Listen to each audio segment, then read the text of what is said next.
राम कथा में प्रवेश करें। तुलसी बाबा ने राम कथा को सुंदर शब्दों में अभिव्यक्त किया है। मर्यादित राम कथा है आचार्य तुलसी जी की। गोस्वामी तुलसीदास जी ने बहुत सुंदर निरूपण किया है रामचरित्र का।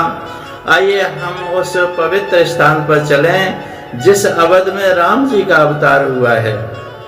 और राम मास दिवस भा दिवस पुने मरम न जाने कोय, उस मर्म ही नहीं जान पा रहे। 1 महीना हो गया राम जी का जन्मोत्सव मनाते, किसी को पता ही नहीं चल रहा। वो यही समझ रहे मैं तो अभी आया हूँ।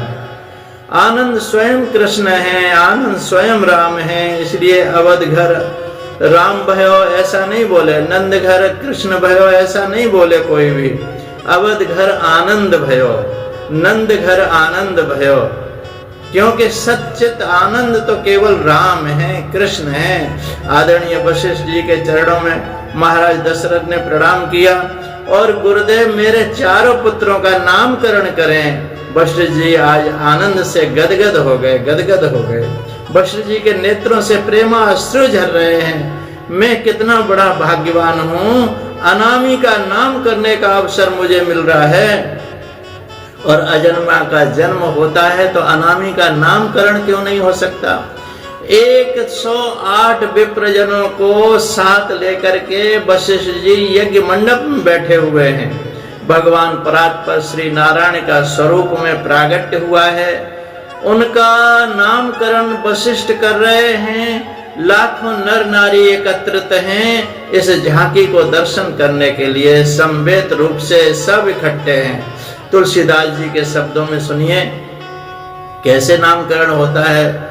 जो आनंद सिंधु सुख राशि, सी करते त्रैलोक सुपासी, सो सुख धाम रामास नाम, अखिल लोक दायक विश्राम, विश्व भरण पोषण कर जोई, ताकर नाम भरत अस होई, जाके सुपिरन शेर पुनासा, नाम सूत्र घन वेद प्रकाशा। महात्मा वशिष्ठ ने देव बड़ा सुंदर नामकरण कर रहे हैं। महात्मा दशरथ जी मैं क्या नामकरण करूं आपके पुत्रों का। महारानी कौशल्या की गोद में जो बालक बैठा है आप जानते हो वो कौन है।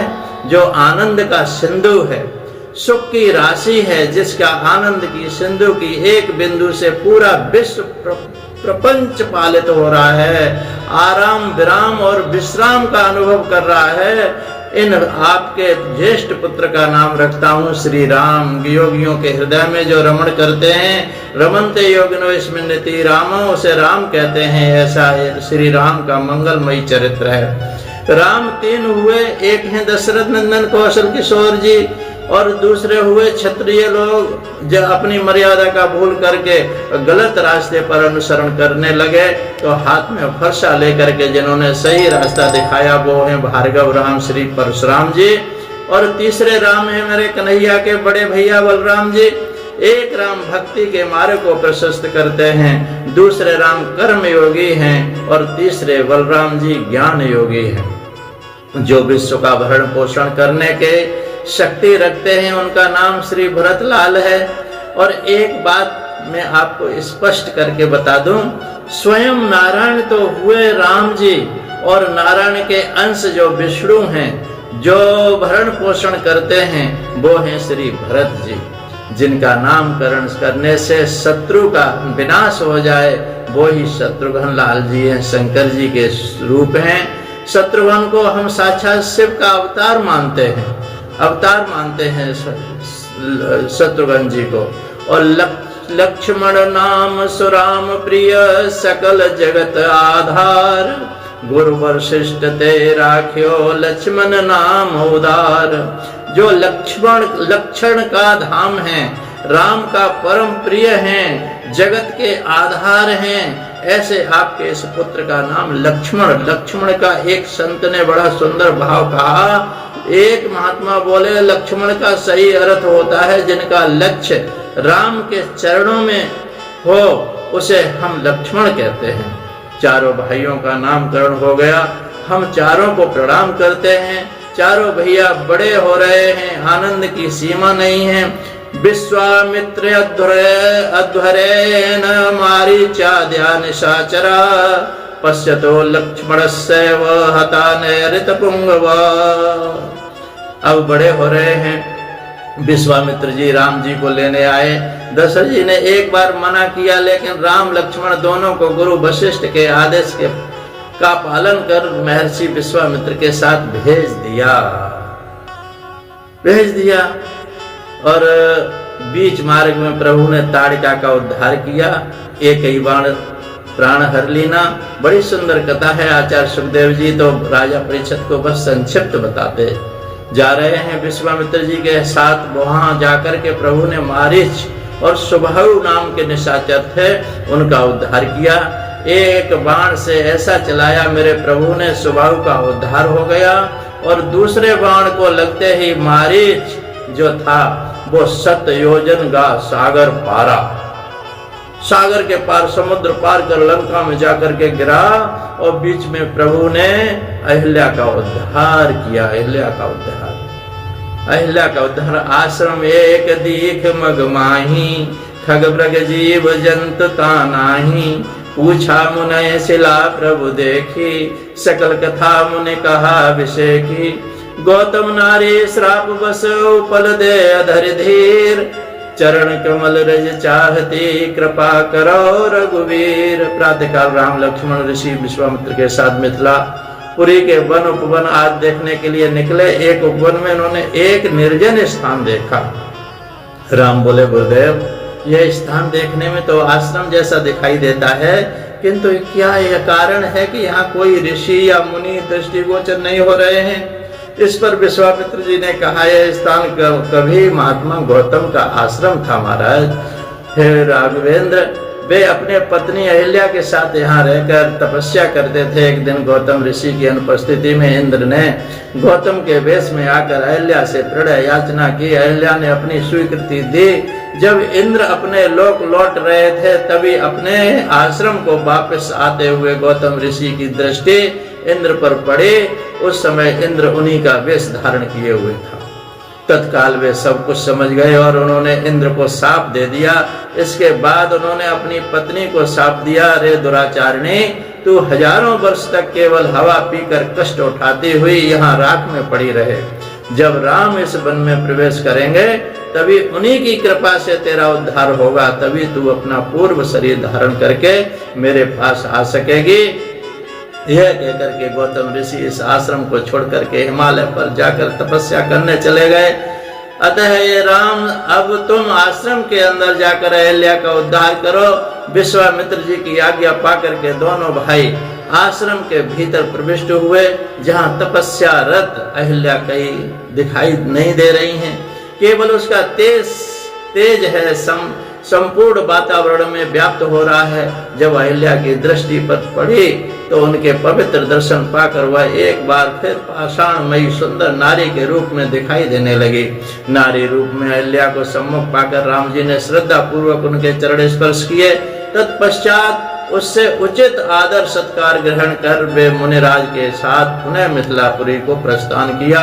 आदरणीय महर्षि विश्वामित्र के साथ ही जनकपुरी में जा रहे हैं। जनकपुरी में रघुवर का पदार्पण हो रहा है। बड़ा सुंदर दृश्य है। सुखदेव जी कहते हैं जनकपुरी में जनक जी के यहाँ शिव जी का धनुष रखा हुआ है, जो दधीचि मुनि की हड्डियों से बना है।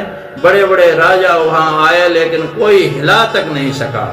तोड़ना तो दूर की बात है, मेरे श्री राम जी ने ही यो लोक वीर समितो धनुरे समुद्रम सीता स्वयंवर ग्रहे त्रस्तोपनीतम आदाय बाल गज लील इवेक्षु यष्टि सज्जीकृतम नृप विकृष्य भवज्य मध्य। परिचय जनकपुरी में सीता जी का स्वयंवर हो रहा था। संसार के चुने हुए वीरों की सभा में भगवान शंकर का वह भयंकर धनुष रखा हुआ था। वह इतना भारी था कि 300 वीर बड़ी कठिनाई से उसे स्वयंवर सभा में ला सके थे। ये भागवत में लिखा हुआ है। भगवान श्री राम ने उस धनुष को बात ही बात में उठाकर उस पर डोरी चढ़ा दी और खींचकर बीचों बीच से उसके 2 टुकड़े कर दिए। 2 टुकड़े कर दिए। वैसे ही जैसे हाथी का बच्चा खेलते खेलते ईख तोड़ करके डाले, रघुवर राम ने गुरु के आदेश का पालन करके बड़ी विनम्रता के साथ प्रणाम करके धनुष को उठाया और जितनी देर में पलक गिरता है ना जी, उतनी देर में जो रघुवर ने धनुष के 2 टुकड़े कर दिए, महाराज जनक के नेत्र सजल हो गए। मेरे जीवन का परम सौभाग्य है, मेरे जीवन का परम सौभाग्य सीता स्वयंवर आज हुआ है। मेरी औरस पुत्री तो नहीं है जानकी, लेकिन औरस पुत्री उर्मिला से ज्यादा बढ़कर मैंने पाला है सीता को। उसे मेरी धर्म पुत्री है जानकी, और धर्म पुत्री के लिए आज मुझे परम सुंदर वर मिल गया है। खुशी से जनक महाराज के नेत्र अश्रु प्रवाह कर रहे हैं। परम माँ जानकी, जगन माता जानकी जगत पिता रघुवर को माल्यार्पण करने आ रही हैं। कितना सुंदर दृश्य है, कितना सुंदर दृश्य है। यहाँ संतों ने बड़े सुंदर सुंदर भाव लिखे हैं। जब राम जी ने धनुष तोड़ दिया, लक्ष्मण जी जनक जी की ओर इशारा करके, मानो इशारा करते हैं कि क्यों, क्या एक आध और धनुष है क्या तोड़ने के लिए। जयमाल लेकर जनक जी जानकी जी आई। जनक परवासियों की आंखों नम हो रही हैं। लोगों ने अपनी आंखों की पलकों को पकड़ लिया। लाडली बिटिया जानकी जब रघुवर का वर्ण करेगी, उस समय यदि पलक गिर गई और दृश्य हम नहीं देख सके, तो इसलिए समस्त लोगों ने अपनी पलकों को पकड़ रखा है, कहीं ये गिर ना जाए। माल्यार्पण करने पर अम्मा जानकी जी आई। राघवेंद्र तो लंबे हैं, मुकुट भी लंबा है, ऊंचा है, 1-1.5 फुट का तो होगा ही। जानकी जी उतनी लंबी तो है नहीं, छोटी हैं। विवाह में थोड़ा विनोद तो होता ही है। रघुवर एकदम तनकर खड़े हो गए। अब माला कैसे पहनाएं। सखियों ने रघुवर को कहा, जरा झुक जाइयो तनक रघुवीर, सिया मेरी छोटी है, थोड़ा झुक जाओ ना रघुवर। राम जी ने इशारा से कहा, नहीं झुकेंगे। सखियां बोली, क्यों नहीं झुकते, झुकोगे। यहाँ बड़े बड़े झुक जाते हैं। राम जी बोले, हम रघुवंशी हैं, कहीं नहीं झुकते। हम सखियों ने सेनापति की ओर देखा। सेनापति की क्या हिम्मत के राम जी से कहें कि झुकने को कहें। फिर भी उन्होंने इशारा किया, क्योंकि जानकी जी तो उनके लिए बिटिया है ना, जैसी है बिटिया जैसी है। रघुवर झुक जाओ ना, थोड़ा बिटिया को कष्ट हो रहा होगा, इतनी भारी माला कितनी देर लिए खड़ी है। राम जी ने ध्यान नहीं दिया। सेनापति जी दौड़े दौड़े महाराज जनक के पास आए, उनके चरणों में इशारा किया करके बोले, आप कहिए ना महाराज, शायद थोड़े झुक जाएं। जनक जी बोले, रघुकुल कमल दिवाकर को मैं अपने घर बुला करके झुकने के लिए कहूंगा? ना ना ना ना, मैं नहीं कह सकता हूँ, ये मर्यादा विरुद्ध है। जनकपति सेनापति से बोले, सुनो, गुरु विश्वामित्र जी से कहो, उनके पास बात तो ये टालेंगे ही नहीं, झुक ही जाएंगे। बेचारा सैनिक तो दौड़ लगाने में ही लगा है इधर उधर, और लोग अपनी पलकों को पकड़कर खड़े हैं। सैनिकों ने विश्वामित्र के पास जाकर चरणों की ओर इशारा करके कहा, बाबा जरा कहो ना अपने चिलवा से, अपने चेला से कहो ना, राम जी की ओर थोड़ा झुक जाएं, थोड़ा झुक जाएं वो राम जी। विश्वामित्र बोले, बच्चों के बीच में हम नहीं बोलेंगे भैया, धनुष तोड़वाना था, वो आवश्यक था तोड़वाना, सो हो गया, अब शादी विवाह में हम महात्माओं का क्या काम। विश्वामित्र जी कहते, नहीं, जनक महाराज संकोच में हैं, अब क्या करें। सखियों ने लखनलाल जी की तरफ इशारा किया, हे लखनलाल, आप ही कुछ करो, आप ही कुछ करो, लीला करो ना, सुकुमारी लाडली को कितना विलंब हो रहा है। लेकिन राम जी, रामचरित्र में तो बात बात पर मर्यादा है। लक्ष्मण जी बड़े भैया को कैसे कह सकते हैं कि झुक जाओ। लक्ष्मण जी की का भी साहस नहीं है। लेकिन मन में विचार किया, जिस दृश्य को देखने के लिए आंखें तरस रही हैं, मेरे रघुवर उसमें विलंब क्यों करते हैं।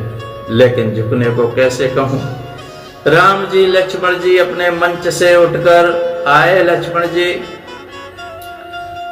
आए और रघुवर श्री राघवेंद्र के चरणों में साष्टांग लेट गए, साष्टांग लेट गए। जैसे लक्ष्मण जी ने साष्टांग प्रणाम किया, माला वाला सब भूल गए भगवान। अरे लक्ष्मण मेरे चरणों में गिरे पड़े हैं। राम जी तुरंत लक्ष्मण को उठाने को झुके और किशोरी जी ने वरमाला तुरंत पहना दी। इतना सुंदर अद्भुत दृश्य देवताओं ने पुष्पों की वृष्टि की। जय रघुनंदन जय जनक किशोरी, सीताराम मनोहर जोरी। और जनक महाराज ने सुंदर जोड़ी को देखा और प्रणाम किया। और जनक महाराज की अपनी पुत्री उर्मिला है, विचार विनिमय किया गया गुरुदेव से। श्री विश्वामित्र जी से अवध नगरी में सूचना भेजी गई। दशरथ जी महाराज बारात लेकर के आए, साथ में भरतलाल जी भी हैं, शत्रुघ्न जी भी हैं। और जानकी जी का विवाह परात पर श्री राम जी से हुआ, उर्मिला जी का विवाह श्री लखनलाल जी से हुआ, और मांडवी जी का विवाह श्री भरतलाल जी से हुआ, और श्रुतकीर्ति जी का विवाह श्री शत्रुघ्न लाल से हुआ। जनकपुरी में आज बहुत आनंद मनाया जा रहा है, सब मंगल गीत गा रहे हैं और सब आनंद ही आनंद सा लुट रहा है। रामायण में तो लिखा है कि श्री परशुराम जी धनुष के टूटते आए गए, लेकिन वाल्मीकि रामायण में श्रीमद् भागवत में भी लिखा है कि मार्ग में ही राघवेंद्र की पूरी बारात से श्री परशुराम जी मिले और धनुष पर प्रत्यंचा चढ़ाकर श्री राम जी ने परशुराम जी के संदेह को निवृत्त कर दिया। उनके मन का संदेह दूर हो गया। आज अवधपुरी की खुशी का ठिकाना नहीं रहा।